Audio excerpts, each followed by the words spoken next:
Ramai orang panik bila tengok harga emas makin lama makin naik. Ada yang cepat-cepat jual sebab takut harga jatuh. Ada pula yang terus berhenti beli sebab rasa dah terlalu mahal. Sebenarnya, bila harga emas naik, itu bukan tanda kita kena berhenti. Tapi, kita kena lebih bijak buat keputusan. Anda perlu ikut formula ni.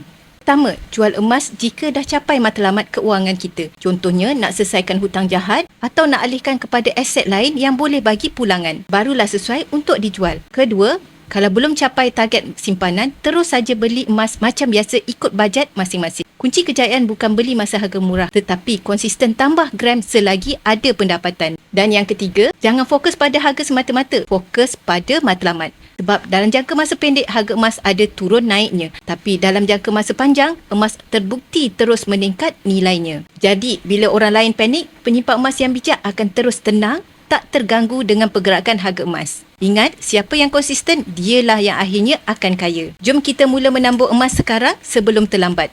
Boleh terus klik link di bio saya atau rujuk pin video saya untuk saya guide satu persatu. Dan teruskan follow saya untuk lebih banyak ilmu emas dan keuangan.